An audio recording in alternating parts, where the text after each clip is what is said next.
Ano ba ang IVF talaga? Reciprocal IVF, ito yung proseso na whereas kahit dalawa kaming babae, nagkaroon kami ng anak via reciprocal IVF na pareho kami may direct contribution. Sa paraan na kinuha yung eggs ko and meron kaming sperm donor from sperm bank and then nung naging successful embryo to, ito yung dinala ni mami, pinagbuntis niya at kanyang binigyan ng buhay for 9 months. Oh, okay. Add ko lang na yung iba kasi nami-misinterpret nila eh. Parang sinasabi nila na ako yung nag-carry. Parang surrogate mother daw ako. Ano nga Kaya- ba pag pinagkaiba nun? Sige nga, ako din hindi ko naiintindihan Ayan, eh. o diba? Oo. So, ayan yan. Ako din, actually, nung una nahirapan ako yung i-explain, pero mas kami yung dalawa, couple kami, may pares kaming contribution, kaya reciprocal IVF siya. Okay. Nire-reciprocate namin yung isa't isa. Mm-mm.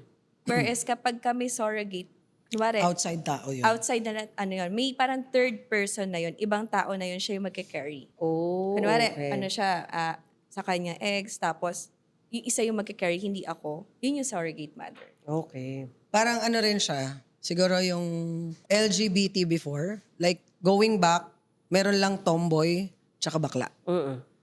Yung mga next na identity, pinapasok lang. Pagka nagjowa ka ng tomboy, tomboy ka na rin. So naguguluhan tuloy yung babae. Oo. What? Tomboy ako? Eh, hindi ako tomboy. So hirap na hirap tuloy. Babae to So eh. same goes dito sa IVF na to. Parang dahil bago yung reciprocal IVF, tinatag siya as same to nito. So naiintindihan din namin na for some, yun yung understanding nila. Kaya nga, it's very important to have proper information para mas maintindihan natin na ano yung differences nitong mga to.